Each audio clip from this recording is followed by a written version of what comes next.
Ela é chamada de irmã, não é isso? Então ela é convertida,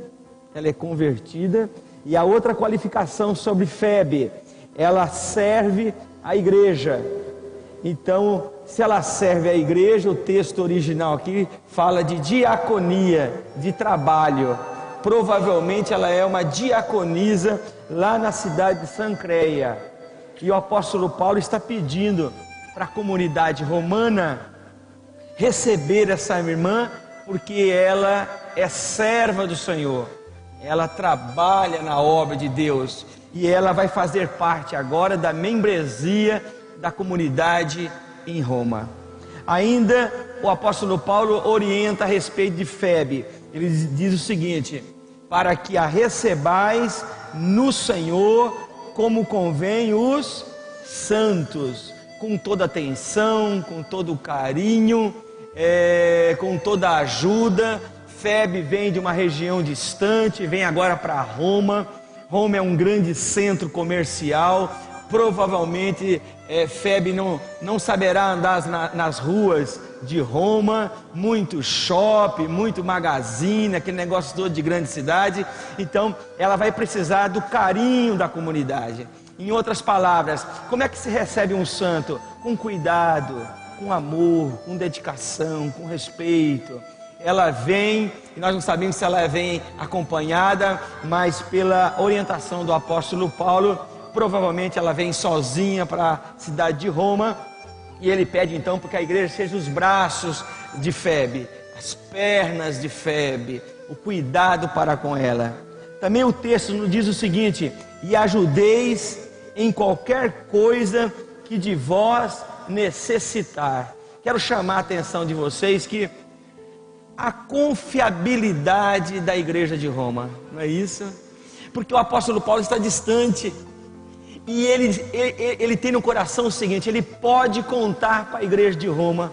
Então ele não pergunta para a igreja de Roma: será que dá para vocês receberem Febe? Tem um lugarzinho aí para ela? Se não for muito pedir, por favor, vocês ajudem a pobre mulher para que ela se encontre em Roma. Não! Ele pede para que eles recebam ela como convém aos santos, e diz mais: vocês ajudem Febe em qualquer coisa que ela necessitar. Tudo que Febe precisar, vocês dê a mão, porque ela é serva de Deus. Então fico pensando, ela deve ter precisado de um fiador para alugar uma casinha. E quem seria o fiador? É o presidente da igreja. Os diáconos da igreja, os irmãos são os fiadores, porque Febe não é conhecida na cidade de Roma. Se Febe estiver precisando de um sofá, arranja o sofá para Febe. Vá lá no Magazine Luiza e deixa a Febe à vontade. Escolha o sofá que você quer, Febe. Se Febe precisa de uma televisão, as polegadas é ela que determina. A igreja em Roma só vai pagar as coisas que Febe precisar. Eu vejo aqui a tranquilidade do apóstolo Paulo em determinar para a igreja de Roma que dê e seja o suporte na vida dessa mulher. E por que todo esse cuidado com a Febe? Está aí a resposta no final do versículo. Porque ela, Febe, tem hospedado a muitos, como também a mim mesmo. Olha que interessante. Essa mulher diaconisa em Sancreia, trabalhadora do evangelho. A casa dela, segura lá, é uma extensão do reino de Deus. Febe não diz é a minha casa, Febe diz é a nossa casa. Quando passa estrangeiro por Sancreia, aonde eles ficam? Na casa de Febe. O apóstolo Paulo, nas suas muitas idas e vindas, nas suas viagens missionárias, aonde ele descansava o pescoço, a cabeça? Na casa de Febe. E é por isso então que ele pede que a recebais no Senhor como convém um santo, porque essa mulher é nota 10, amém? Essa mulher é nota 10, ela tem o coração escancarado para o reino de Deus. Tudo que ela tem pertence ao seu mestre, Senhor Jesus Cristo. Vamos para o versículo seguinte, versículo 3 e 5. Olha que informação interessante. Saudai a Priscila e Áquila, meus cooperadores em Cristo Jesus. Duas informações aqui que eu quero chamar a atenção. Primeiro, que o nome da mulher vem primeiro, e isso não era comum no mundo antigo, como não é comum no nosso mundo. O sistema patriarcal ainda nos rege. E eu brincava hoje de manhã, né? Está conosco o pastor Wilson e a sua esposa. Não é assim? Está conosco o pastor Tico Tico e a sua esposa. A esposa do pastor acaba não tendo nome, é a esposa do pastor fulano de tal, né? Quando você casa, o sobrenome é de quem? Dele ou dela? Por quê, hein? Eu acho que vocês deviam fazer um protesto aí nas próximas eleições, né? Nós elegemos um deputado para acabar com esse negócio. Por que só o homem coloca o sobrenome na mulher e a mulher não coloca o sobrenome no homem? O que vocês acham disso? Hã? Como que é? Já pode? Olha aí, já pode, que bênção. Está caindo o sistema patriarcal. Que bênção. Se quiser pode. Maravilha, maravilha. Mas até então, não é? O comum é que a mulher leve o sobrenome do homem. Agora interessante, né? Nessa comunidade tão conservadora, apóstolo Paulo fala que saudai a Priscila e Áquila, e não Áquila e Priscila, que seria muito comum naquela sociedade fazer o contrário. Está conosco o irmão Áquila e a irmã Priscila. Mas o apóstolo Paulo não fala dessa forma. Por que não fala? Porque provavelmente a igreja em Roma reconhecia a importância do ministério de Priscila. A igreja em Roma sabia perfeitamente que o ministério estava na mão de Priscila e não de Áquila. Então na igreja de Roma não há diferença. Na igreja de Roma não há acepções de pessoas. Na igreja de Roma não importa o sexo, o que importa é a unção de Deus na vida da pessoa. Amém? Que bonito, né? Então ele manda saudar a Priscila e o Áquila, mas não diz Áquila e Priscila. E a igreja entendeu, mesmo vivendo numa sociedade tão patriarcal, que é a sociedade romana, a sociedade hebraica também, e a sociedade portuguesa, que é a nossa sociedade também brasileira, guarda muito o nome do homem, não o nome da mulher. Mas a igreja em Roma reconhecia o ministério de Priscila. Muito bonito isso, né? Saber que Deus está usando aquela mulher, e o marido conscientemente, equilibradamente abraça o ministério de sua esposa e sabe que Deus está usando ela para a honra e glória do nome do Senhor Jesus. Mas tem outra informação a respeito deste casal. Eles são o que do apóstolo Paulo? Meus cooperadores. E o texto principal quer dizer exatamente isso. Não diz colaboradores, mas cooperadores. Porque colaborar significa apenas uma intenção. Colaborar significa apenas uma ideia. Eu posso dizer para o fulano: fulano, colabore comigo. Essa mesa fica melhor aqui ou acolá? Aí o fulano pode olhar e dizer: não, essa mesa é melhor ficar um pouquinho mais distante. Então ele colaborou comigo com uma ideia. Mas a palavra cooperação é totalmente diferente.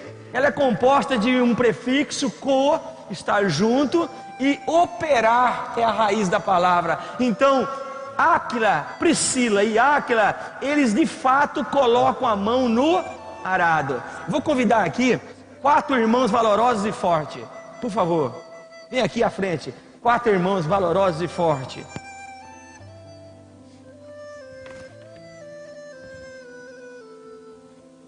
Está faltando um varão valoroso aqui? Onde está o outro varão? Vem aqui, está faltando um ainda. Não, essa cadeira pode deixar, eu já peguei um aqui. Isso, pode vir aqui. Deixa eu colocar a mão no microfone aqui, né?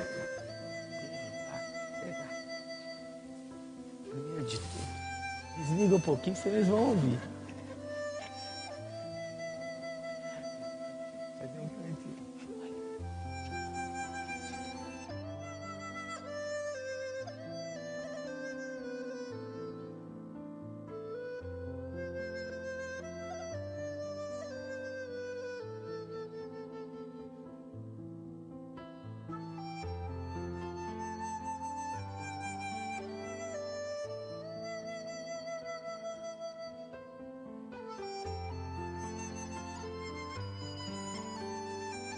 Só para vocês terem uma ideia, a diferença entre colaborar e cooperar é mais ou menos assim. Ó, colaborar. Irmãos, eu queria levar essa cadeira daqui para ali, o que eu faço? Eu pego a cadeira. Alça do chão. Levanta ela do chão. Tá, levanta do chão.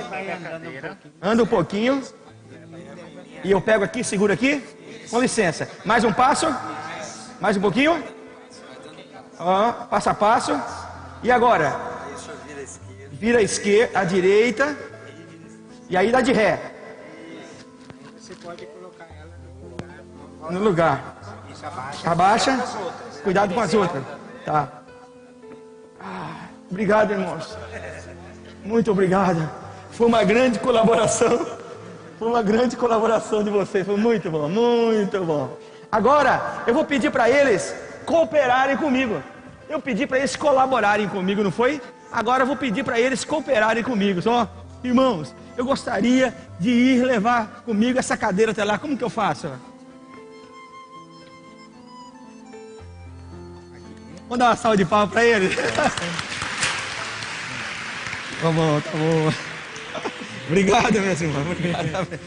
Vocês viram a diferença? Priscila e Áquila são assim.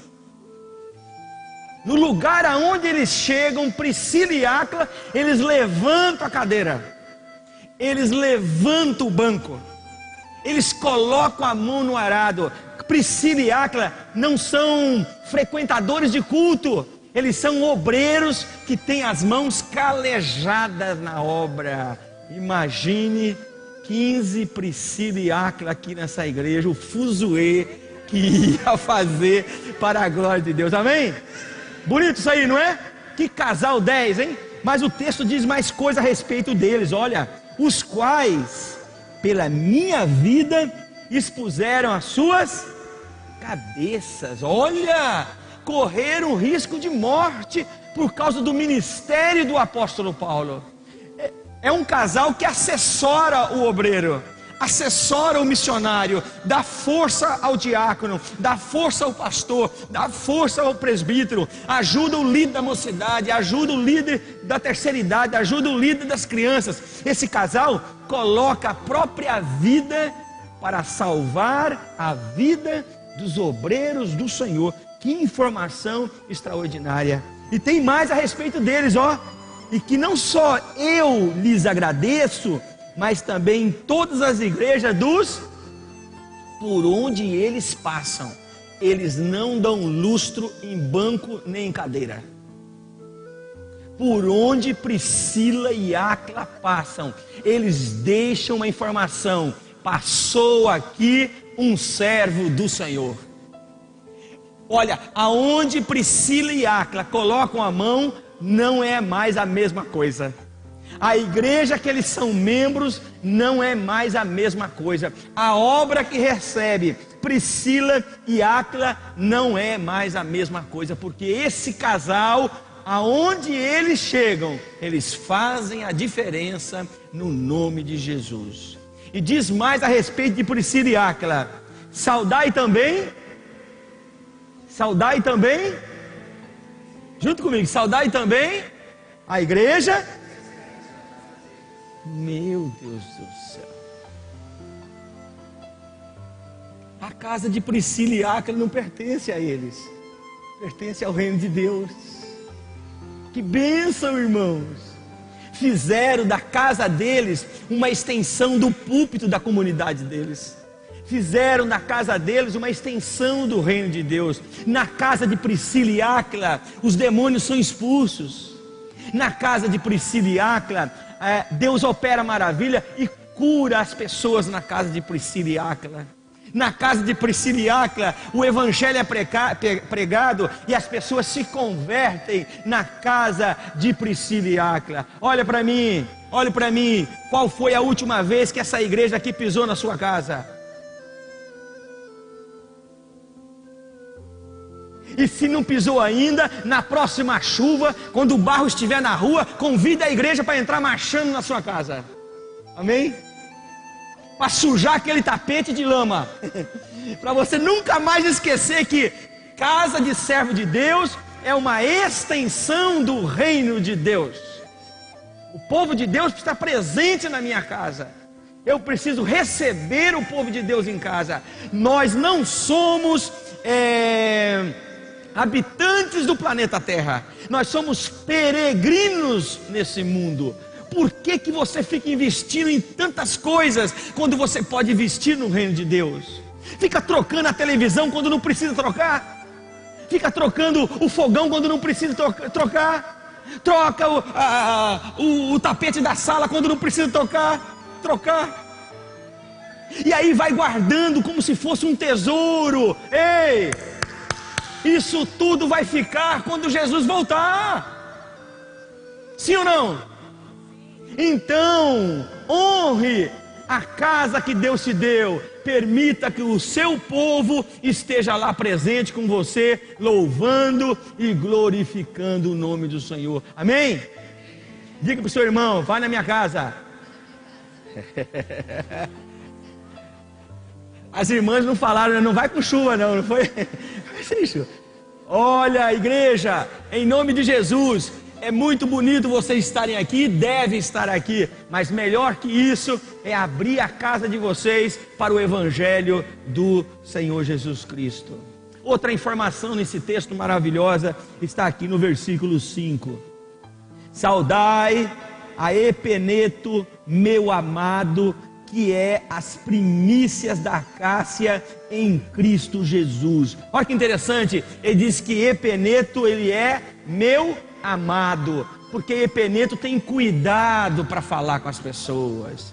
Epeneto reconhece os outros superiores a ele.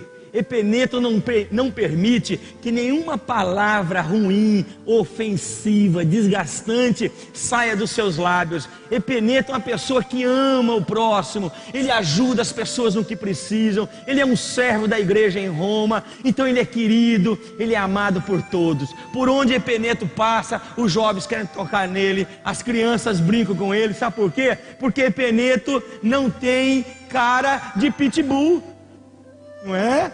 Como que é o crente cara de pitbull? Pai do Senhor, irmão. Não é assim? Mas Epeneto tem cara de bully, é assim, ó. Aleluia, Jesus. Aleluia. Epeneto tem um sorriso nos lábios. Epeneto não anda com a frase, com a testa franzida. Epeneto não guarda um teor de raiva no rosto, não. Epeneto tem perfil manso. É homem conciliador. Epeneto não joga lenha na fogueira, ele não quer ver o circo pegar fogo. Epeneto traz uma palavra equilibrada, uma palavra centrada. Epeneto é pela paz, não é pela guerra. Epeneto é pelo perdão, não é pelo inferno. Epeneto é um homem que o dom dele é amar o próximo. Versículo 6, olha que informação. Saudai a Maria, que trabalhou muito por nós. O nome Maria, José e João é um nome muito conhecido, sim ou não? É só nós perguntarmos quantas Marias nós temos hoje aqui, levante a mão. Tem algumas Marias aqui? Olha aí, a irmã estava de manhã aqui, não foi? Que bênção. Olha aí, olha quantas Marias. Agora eu quero perguntar para você, como é que o apóstolo Paulo escreve uma igreja em Roma, e tinha muitos membros em Roma, e ele diz assim na carta dele: dê uma saudação a Maria. O que você acha disso? Não é esquisito isso? É como eu chegar aqui agora e dizer: olha, uma carta para os irmãos, olha, não esqueça de dar aquele abraço à irmã Maria. Aí todo mundo vai pensar, esse pastor é meio pneu da cabeça, tem tantas Marias aí na igreja, como é que ele vai mandar uma saudação para uma Maria se nós temos tantas Marias na igreja? Ah, não, mas essa Maria, ela é reconhecida pela comunidade de Roma. O que diz a respeito dela? Que trabalhou muito por nós. Maria, aonde ela está, ela faz a diferença também. Maria limpa o banheiro da comunidade, da igreja, do templo. Maria vai atender os pobres. Maria ajuda os necessitados. Todo mundo conhece e reconhece o ministério de Maria. É uma mulher que se doa. uma mulher desvinculada das coisas materiais. O que pertence a Maria, pertence ao próximo. O que ela tem, pertence a nós e não somente a ela. A comunidade em Roma reconhecia Maria. Então, quando o apóstolo Paulo escreveu, saudai a Maria, parece que eu estou vendo assim, ó, o presbítero na frente, lendo a carta do apóstolo Paulo, e quando ele colocou assim, saudai a Maria, a igreja fez assim, ó, todo mundo olhou para o banco do lado de lá, no cantinho do lado esquerdo, porque Maria estava lá, e todo mundo olhou para o rosto de Maria, porque eles sabiam perfeitamente a que Maria o apóstolo Paulo estava se referindo. O que vocês acham disso aí? O que vocês acham? Boa referência ou não é? Maria não se veste bonita, Maria não se enche de joia, Maria não anda cascavelando, Maria não é orgulhosa, Maria não tem o nariz empinado, Maria é uma serva de Deus a serviço do seu reino. Amém? Vamos dar uma salva de palmas ao nosso Deus?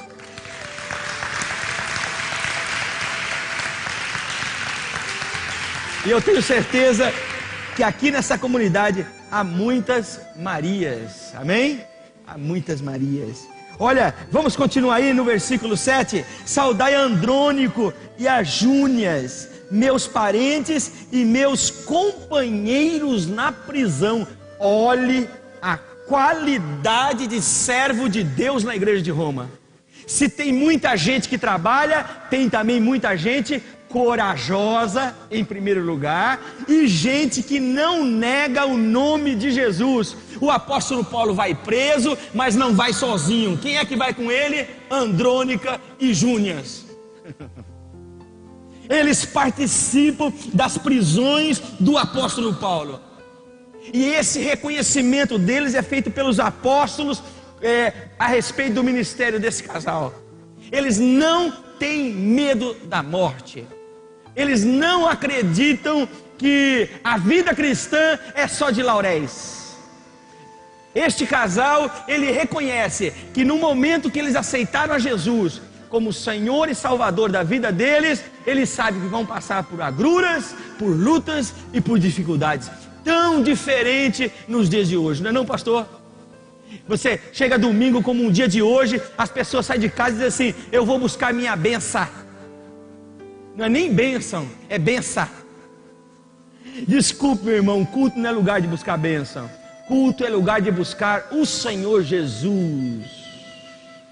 Culto é lugar de nós abastecermos a nossa alma. Se o mestre, na sua soberania, quiser dar para nós uma bênção, ele o fará. Mas quando nós estivermos na presença de Deus, nós não viemos aqui para ser curados nem libertos. Nós viemos aqui para adorar o Rei dos Reis e Senhor dos Senhores. Amém, igreja? A teologia da prosperidade está fazendo dos nossos cultos um supermercado. As pessoas só vêm para a igreja para receber bênção, mas não vêm para a igreja para receber um mapa de Deus, para andar evangelizando na cidade de Paulínia. As pessoas não vêm na igreja para receber uma bússola do céu, para o Espírito Santo usar ela nas vielas de Paulínia, porque sabe que lá no escondido da viela há um endemoniado que precisa ser liberto para a glória de Deus. Em todas as igrejas brasileiras está acontecendo esse fenômeno da prosperidade. As pessoas não querem pagar preço nenhum por Senhor Jesus Cristo.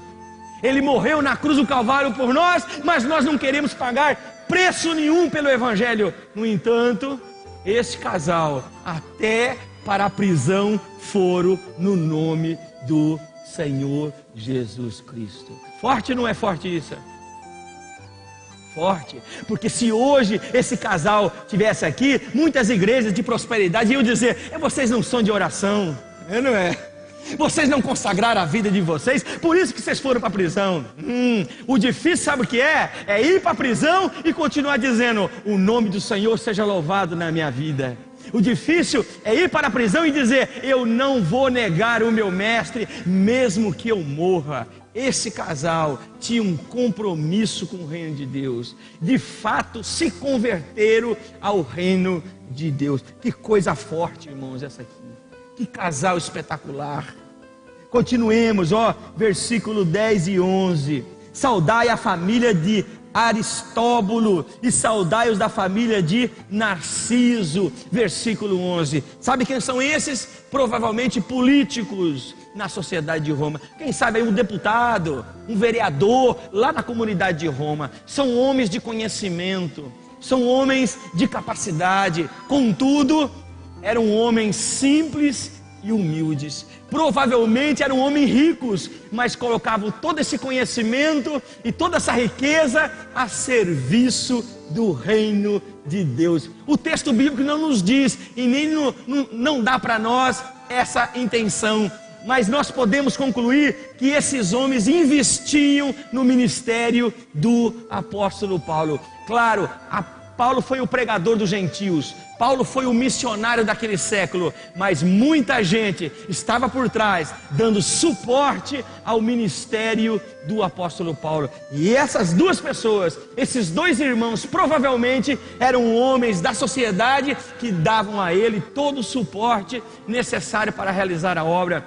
Não somente a Paulo, mas também a igreja que estava em Roma. Eles estavam entre os simples, vamos ver daqui a pouco. Eles conviviam até com escravos, mas na igreja de Jesus não tem privilegiados. Todos aqueles que aceitaram Jesus são do mesmo tamanho, da mesma importância. Quando você entrar por aquela porta, saiba que o menor aqui tem que ser você, porque o maior no nosso meio é aquele que serve. Esse é o maior no nosso meio. E no Evangelho de Jesus Cristo, sempre é assim. Nós fomos salvos para servir e não para sermos servidos.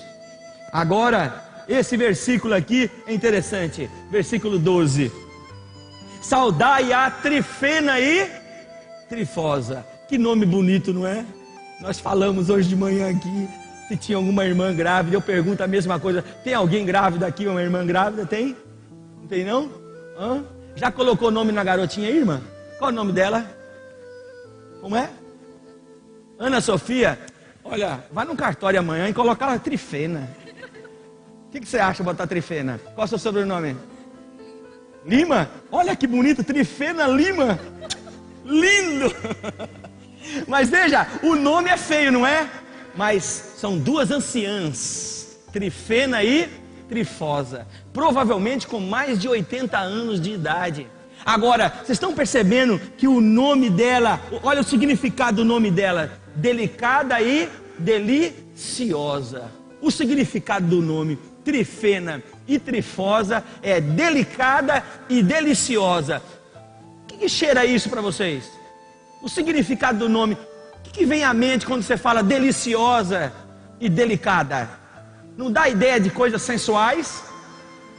Provavelmente Trifena e Trifosa foi colocada como sacerdotisas ainda criança no templo de Afrodite. Elas eram sacerdotisas sexuais no templo de Afrodite. O nome delas mostra a origem do trabalho delas enquanto crianças no templo de Afrodite, mas elas foram salvas e alcançadas pelo Evangelho do Senhor Jesus Cristo. Se lá no mundo elas foram profanas, aqui elas são duas santas para honrar e glorificar o nome do Senhor. O que passou, passou, agora é nova vida. A comunidade em Roma não joga no rosto os pecados do passado. A comunidade em Roma reconhece que quando uma pessoa se arrepende do seu pecado e o sangue de Jesus é passado na sua vida, é uma nova criatura. As coisas velhas já passaram, eis que tudo se fez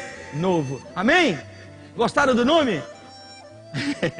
Trifena e Trifosa. Olha que interessante. Agora, olha que interessante o que está escrito aí. Vamos pular o versículo 13 e vamos para o versículo 14. Saudai a Síncrito, a Flegonte, a Hermes, a Pátrobas e Hermas. Esses nomes são nomes romanos e provavelmente são escravos. Esses homens mencionados pelo apóstolo Paulo, membros da igreja de Roma, provavelmente são escravos. Olha que interessante, eles não têm nome, eles levam o sobrenome dos seus senhores. Se são escravos, provavelmente, talvez não todos, mas algum deles eram castrados, eram eunucos na comunidade de Roma. Eles serviam seus senhores como eunucos. Provavelmente esses homens tinham ferro na pele, que era o emblema do seu senhor. Esses homens eram manchados no corpo, provavelmente dedos arrancados para não manejar espadas, porque eles serviam aos senhores romanos. Mas na comunidade de Roma, na igreja de Jesus Cristo, eles não são mais escravos, eles são libertos pelo sangue do Senhor Jesus. São escravos lá fora, mas aqui dentro o que eles são? Irmãos em Cristo Jesus. Bonito ou não é bonito isso? Na comunidade de Roma, meu filho, ninguém está preocupado se lá fora ele é escravo. O importante é que aqui dentro eles são irmãos de fé, irmãos de confiança no nome do Senhor Jesus. E por último, versículo 16: saudai-vos uns aos outros com ósculo santo. Uma igreja que se amava, uma igreja que se beijava. Eles se encontravam e o tempo passava. Era uma igreja que não estava presa ao cronômetro, mas estava preso à pessoa. Essa comunidade, olhe para mim, ó. Essa comunidade não coisificou o ser humano. Na comunidade de Roma não há um número. As pessoas não são tratadas como mais um arrolados no hall de membros. Na comunidade de Roma, cada membro tem a sua importância e todos eles são amados por todos os membros daquela comunidade. Apóstolo Paulo tem a liberdade de dizer: abraçai-vos aí com ósculo santo, com um beijo santo. Eu fico imaginando que depois de festa, de almoço e de janta, eles se abraçavam, se beijavam, porque o amor de Deus era derramado no coração deles. Amém? E nós aprendemos dessa comunidade. Eu quero deixar para você fazer isso. Depois de você ter ouvido tudo isso que eu falei, tudo isso que o texto está registrando, qual lição que você tira dessa comunidade? A palavra está com vocês. Enquanto eu tomo água, a palavra está com vocês. Quero ver uma comunidade romana agora.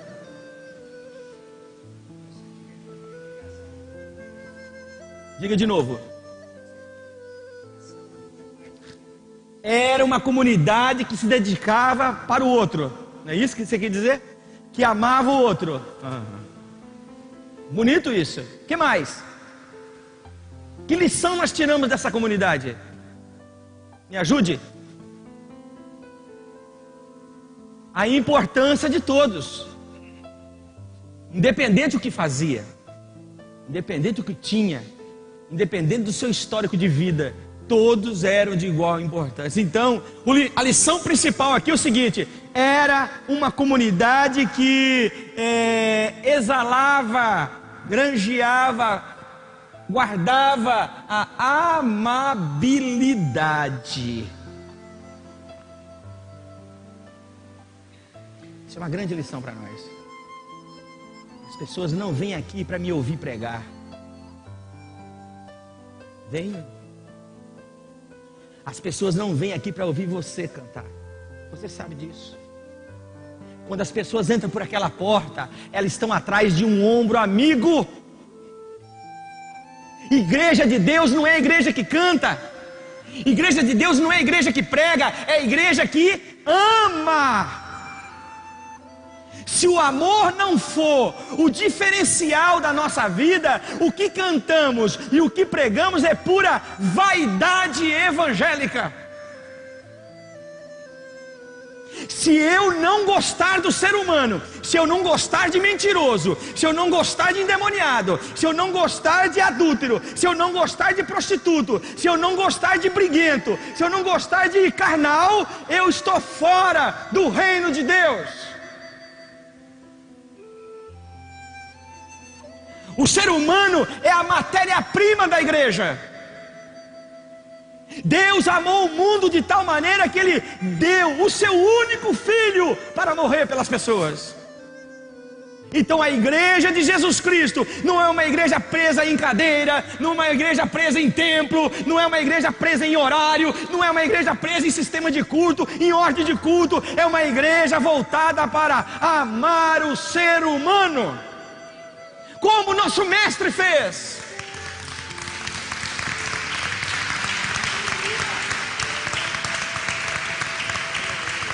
Nós somos seguidores do mestre.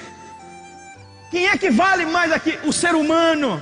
E as cadeiras, compra-se outra. E os cultos, faz diferente. E o pregador traz de fora. Mas ninguém consegue trocar aqui a alma de nenhum necessitado. Jesus disse: vinde a mim, todos vós que estáis cansados, sobrecarregados, oprimidos, tristes e abatidos, e eu vos aliviarei. Então, a comunidade de Jesus não precisa saber ouvir mensagem, a comunidade de Jesus não precisa saber cantar os hinos, mas precisa saber amar o próximo sobre todas as coisas,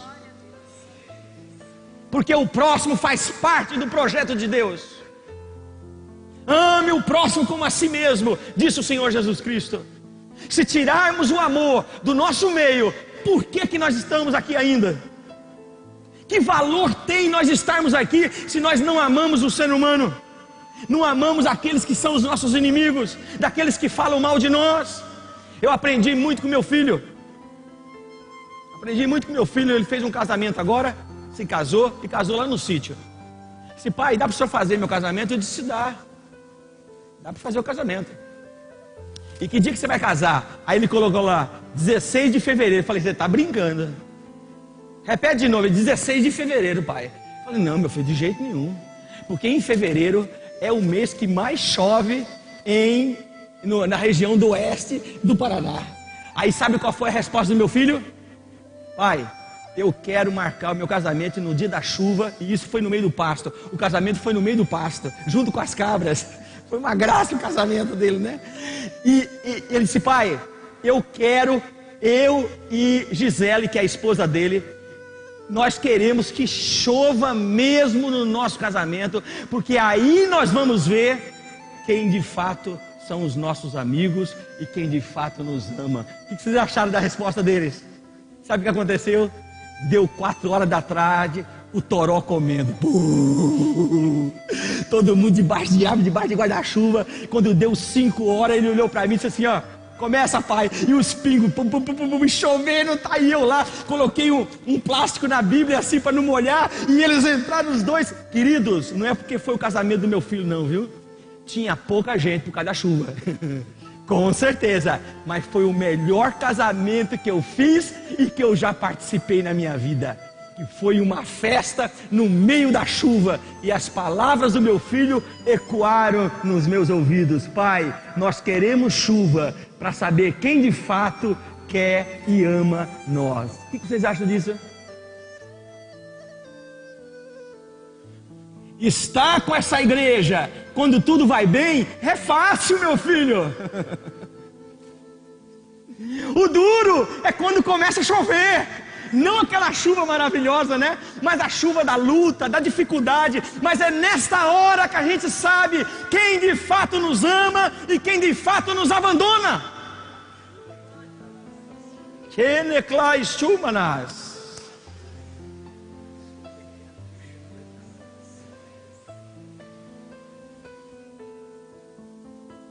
Não deixe de amar as pessoas. Porque se hoje você sente uma dor no coração por ter ficado para trás, é essa dor que você não pode produzir no próximo.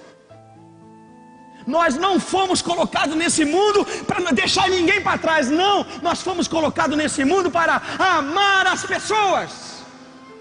Se o amor não for a nossa alma, o nosso vestir, o nosso falar, nós apenas somos vaidosos nesse mundo com as coisas de Deus. Esse texto também diz para mim que é uma comunidade que não há senhores, só há servos. Na comunidade de Roma não tem senhores. Todos lá são chamados de irmãos. Todos lá se amam. Todos na comunidade de Roma reconhecem o outro como superior a si mesmo. Sabe por quê? Porque é uma comunidade de servos, não é uma comunidade de príncipes, não é uma comunidade de reis. São serviçais uns dos outros. Não há lugar, irmãos, para um outro trono. Só há um trono no mundo, e esse pertence ao Senhor Jesus Cristo. Nenhum homem é importante demais que me faça segui-lo. Eu só tenho um homem a quem eu vou seguir, e esse homem se chama Jesus Cristo.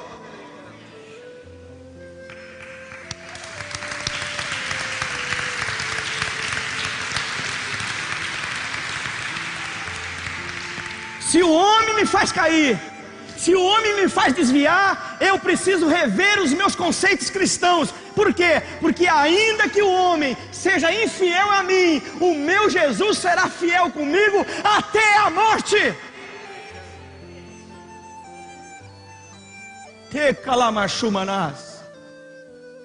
Se você está hoje aqui, é porque Ele te ama. Você tem errado também, você também tem pecado. Quem aqui não peca, levante a mão. Ninguém pode levantar a mão. E Ele não te matou ainda, e Ele não fez de você um montinho de cinza. Sabe por quê? Porque Ele te ama. Siga a Jesus. Não siga denominação, não siga placa de igreja. Nós temos já um rei e não queremos outro. É Jesus, Rei dos reis e Senhor dos senhores.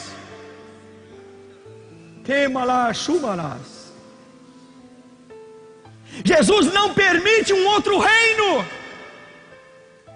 Jesus não permite que um homem receba aplausos nessa vida. Ninguém tem poder para dar para os outros. Tudo que temos vem do Senhor. Tudo que fazemos é para a honra e glória do nome do Senhor. Amém, igreja? Essa comunidade é uma comunidade de servos. Estão lá por causa do seu Senhor ressurreto, o Senhor Jesus Cristo. Eu quero finalizar com uma pergunta. Depois de ter lido esse texto, vocês não acham que faltou pelo menos duas coisas nele, do apóstolo Paulo mencionar? Apóstolo Paulo faltou mencionar o culto. Porque uma comunidade como essa, que trabalha, que ama o próximo, que ganha a alma, que coloca a cabeça a prêmio, em nome de Cristo Jesus, deve fazer um culto muito grande, não é? Um culto maravilhoso, não é? Pois Paulo não faz menção de culto. Sabe por quê? Olhe para mim. Nós não fomos deixados nesse mundo para cultuar. O carro-chefe, o ministério da igreja é esse: ide por todo o mundo e pregai o evangelho a toda criatura. Nós não fomos colocados no mundo para cantar. Nós fomos deixados no mundo para sermos pregoeiros do evangelho do Senhor Jesus Cristo. E é fácil saber disso. Eu falei com os irmãos de manhã. Jesus precisa de culto. Jesus precisa de culto? A pergunta pode modificar. Se você deixar de cultuar Jesus, Ele deixa de ser Deus? Então Ele não precisa, Ele merece. É diferente. Pelo que fez por nós na cruz do Calvário, pela sua santidade, por ser um Deus gracioso, Ele merece toda a honra, todo o louvor, toda a glória. Ele merece tudo que tem fôlego. Louva o Senhor, amém? Agora vamos inverter, vamos colocar isso lá no mundo. O pecador merece Jesus? Vou repetir. O pecador merece Jesus? Não, ele não merece. Não merece. Ele é pecador, ele não quer Deus, ele chuta o ministério de Cristo, ele abandona a palavra, ele não merece Jesus, mas ele precisa. Pecador precisa do Senhor Jesus. Entendeu? O pecador não merece Jesus, mas ele precisa de Jesus. Então, o ministério primeiro da igreja não é adoração. O ministério primeiro da igreja é elevar o evangelho a toda criatura. Sabe o que significa? Sabe o que eu estou dizendo aqui? Se você ainda não falou de Jesus, você está fora da casinha. Se você sabe cantar, sabe bater palmas aqui, mas não sabe conduzir uma alma para o reino de Deus, você precisa rever seus conceitos. Independente de quem você é, se é pastor, missionário, presbítero ou membro da igreja, não há um ministério maior do que o ministério de ganhar almas. Não existe. Os outros são chamados de dons. O nosso ministério é ganhar almas para o reino de Deus. Amém, igreja? O apóstolo Paulo não mencionou o culto deles, porque Deus não está preocupado com culto. Deus está preocupado com conversão, com arrependimento de coração. Agora, vocês perceberam também que ele não menciona pastor? Aí, não é? Por que não tem pastor aí? Porque o meu nome não está ali, meu Deus do céu. Saudai ao pastor Wilson Guimarães do Senhor. Não tem o nome de pastor. Por que não tem nome de pastor? Porque uma comunidade, para ser forte, não depende do estrelismo de um homem, precisa do amor entre vocês. Uma comunidade, para ser de Jesus Cristo, não precisa de um líder, precisa de servos. Na comunidade de Jesus, um pastor não é maior do que um membro. Na comunidade de Jesus, pastor e membro são todos iguais, apenas um com talento diferente, com um dom diferente. Mas aqui dentro nós não temos líderes, nós temos o Espírito de Deus para falar no nosso meio e tocar no nosso coração. Quem cura aqui não é a mão do pastor, é a presença de Jesus. Quem salva as almas aqui é o Espírito Santo, que convence o homem do pecado, da justiça e do juízo. Essa proeminência que damos aos pastores brasileiros não é bíblica. Apóstolo Paulo nem sequer mencionou o nome do pastor de Roma. Por quê? Porque provavelmente esse pastor era um servo dos servos. Provavelmente era um homem escondido no meio da multidão. Não havia necessidade de tocar no nome dele, porque ele servia a comunidade que estava em Roma. Então, eu concluo dizendo o seguinte, eu estava à noite pensando sobre isso e formulei aqui uma proposição terrível. E eu quero finalizar com ela. Igrejas templocêntricas, igrejas clerocêntricas, pode estar fazendo o maior pacto satânico da história. Entenderam? Entenderam? Igrejas templocêntricas, crente que gosta de templo, que só é crente aqui dentro, não é crente lá fora. Igrejas clerocêntricas, que gosta de pastor, gosta de tocar na mão do pastor, gosta de trabalhar com o pastor. Igrejas que idolatram pastor, pode estar fazendo o maior pacto satânico de toda a história do cristianismo, porque é muito conveniente às trevas que nós fiquemos confinados dentro de quatro paredes.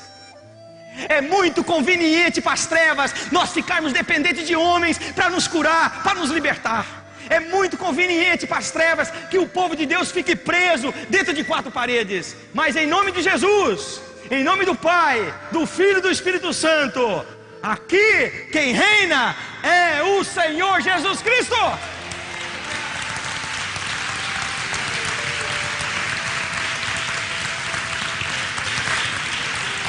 Ei, Malabashabaga.